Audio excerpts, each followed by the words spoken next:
everybody, welcome back to Our Table. This is Lexi. It's Mickey. You know, normally if you've been watching this channel, we do a whole lot of food reviews. Lexi sets in. She helps me film my Retro Rewind episodes from my Retro channel. And we're going to introduce a little something new to Our Table reviews. Maybe some movie reviews. And when was it? 2 days ago? We just watched a movie. We've both seen it before, but we talked about it and decided we'd do a review of it here on Our Table. Now, it's springtime. The weather can get volatile, especially here where we're at. So we decided a good movie to watch that night. We turned out all the lights and everything. From 1996, we watched Twister. Yeah. General, broad overview. Tell them what Twister's about if they hadn't seen it. It's about storm chasers. Storm chasers go through finding different twisters and stuff, trying to get a certain machine to you. They help break twisters and stuff. And then Come on, keep going. Okay. Then they finally do get to walk after a lot of issues and stuff with it getting to walk again up in the end. They finally get it. Then happy ending. Well, from the back of the DVD case, the description says, the house rips apart piece by piece. A bellowing cow spins through the air. Tractors fall like rain. A 15,000-pound gasoline tanker becomes an airborne bomb. A mile-wide, 300-mile-per-hour force of total devastation is coming at you. Twister is hitting home. In this adventure, swirling with cliffhanging excitement and awesome special effects, Helen Hunt and Bill Paxton play scientists pursuing the most destructive weather front to sweep through Mid-America's tornado alley in 50 years. By launching electronic sensors into the funnel, the storm chasers hope to obtain enough data to create an improved warning system. But to do so, they must intercept the Twister's deadly path. The chase is on. Now, this come out in '96, so that was almost 10 years before you were born. So this would be retro to you. In '96, I was 18 years old, was out of high school, and we used to go to the movies. Every Tuesday night they had $2 Tuesday, new releases and everything. So I seen this at our local theater the week it came out, or maybe the week after, but it was sometime early in its run. It was the second biggest movie of 1996. The biggest movie was Independence Day. Yeah, that's a good one. Which you've seen. Which we may have to review it too this 4th of yeah, July. Now, for those of you who may not know, because as we have found out recently, our biggest age group who watches this channel is 13 to 17-year-olds, so they may not have seen this. To tell you how big this movie is, it done $494 million at the box office. Now, adjusting for inflation, $1996 to 2019 dollars, that translates to $801 million. That's a lot. Last year's biggest movie was Black Panther, and it only done $700 million. Oh, wow. So this done $100 more million comparatively than Black Panther did. That's a lot. Yes, it is. So they start out, you got Bill Paxton, who's playing one of the leads. Helen Hunt's playing one of the leads. I'll show you the picture there on the back. Married, going through a possible divorce. Bill's got his new girlfriend there with him. He comes to get the papers signed. They're launching a device that Bill helped design. And he sticks around to go on the chase to see that it gets launched and so on and so forth. By the end of the movie, they're happily in love again. There's a whole lot of tornado scenes. There's 4 or 5 tornado scenes, a whole lot of chasing scenes. It's action pretty much nonstop. If you like disaster movies, I hate to call them that, but things like Volcano, Armageddon, Twister, this is right in there. If you're going to go way back, stuff like Towering Inferno, Earthquake, Poseidon Adventure, which you've seen some of those and like them as well. So I think you're kind of a disaster movie fan. Yes. Yes. What was the new one that came out a couple years ago that we liked? The one with The Rock. It's called San Andreas. Yeah, that one. That's like a modern version, like way over the top, but it's pretty good. You've probably seen that one. But so you may not know some of these people, but we're going to talk a little bit. Well, first off, what was your favorite scene from the movie? Do you have a favorite scene? Yeah. I'm trying to figure out how to say it. Like, that would make sense. Well, my favorite scenes were any of them that had Dusty, played by Philip Seymour Hoffman. You know, I love Philip Seymour Hoffman, one of my favorite actors. So anything with him as the wild and crazy hippie, rock and roll renegade Dusty were just gold. Probably the movie, the drive-through scene. Oh, when the big theater. That's a good scene when like Bill and Joe are noticing the wind starting to blow, and they're looking all around, and in the flashing lightning, somebody screams, "It's coming!" and Bill screams, "It's already here," or "It's here," or something like that. Man, that is a good scene. They have to get underground, and it takes out the movie theater. So, some facts about the movie. Some cool stuff I learned from doing some half-assed internet research. We're going to talk about it made all that money, and it had a $92 million budget, so it made incredible profit.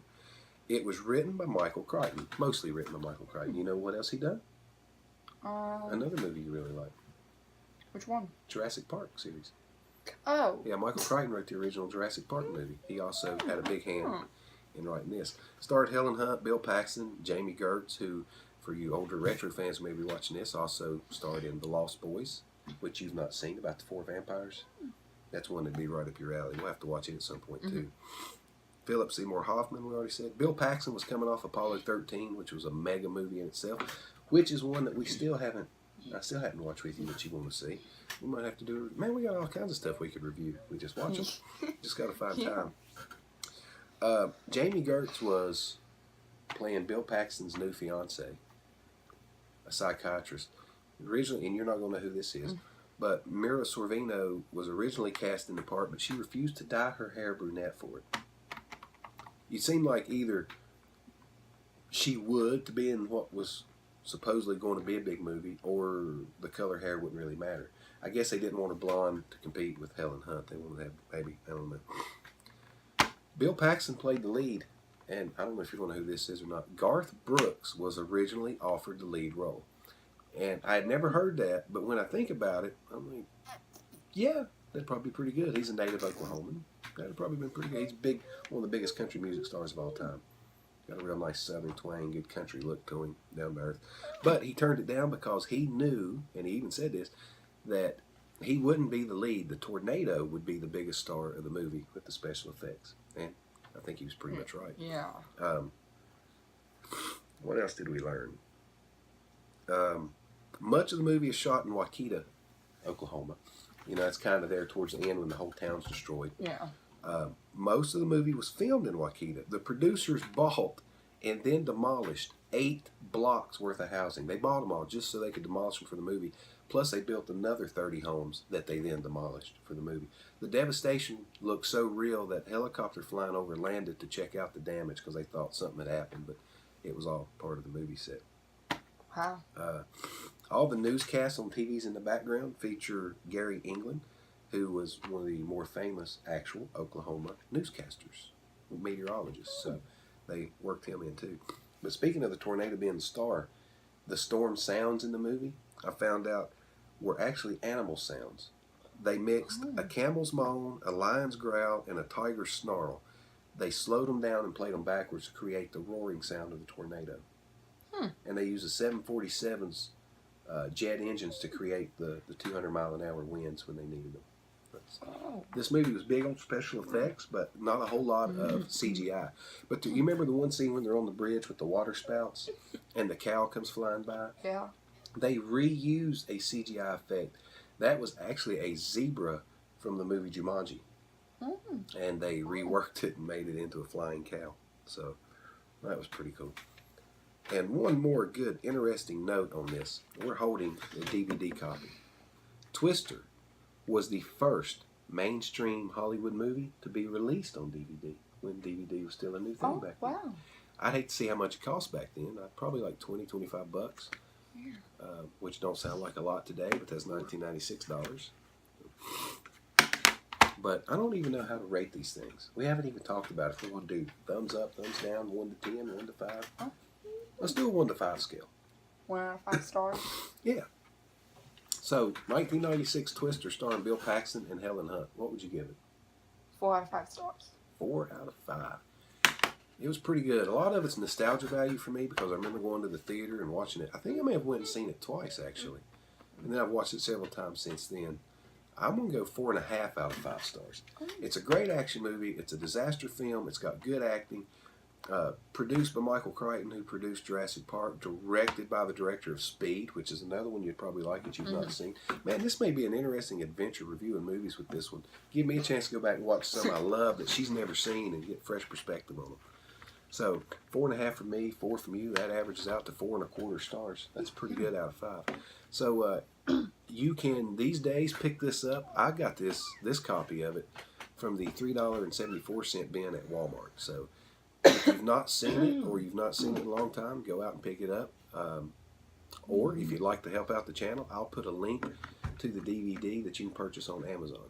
It don't cost you any more, but if you use our link and go buy it or anything else from Amazon through our link, they just give us a small little thank you present for sending people their way, but it don't cost you a penny more. So I'll put a link to it down there. But I guess that's it for this Twister review, isn't it? Yep. Anything else you want to add about the movie? Nope. No. Would you watch it again? Yes. Yes. Like over and over every year? Yeah. Like during storm season. I told her Yeah. last night, I said, hey, they're calling for bad weather. This was after dark. I said, you want to go chasing? And she was all ready to go chasing. So storm chasers. Weather's become a big deal on the news. Like, it's big money ever since Hurricane Katrina and the nonstop coverage on CNN. This was kind of a good example of that in movie form. So go out and check it out. A lot of good special effects for the time. Great special effects for the time. They still hold up today. We watched it and I was looking for special effects things, and glitches and things. It still holds up really good. Great action movie. Bill Paxton's not my favorite actor, but he does a good job in this. Everybody does a good job in it. It's kind of an ensemble cast with a lot of the backup players, and they all play their roles really well. No real overacting scenes. Maybe Philip Seymour Hoffman as Dusty overacted a few things, but man, he's just great. He gets away with it. So, well, that'll do it for this episode of Our Table. She's Lexi. He's Mickey. Thanks for watching. Check out our food reviews too. Bye.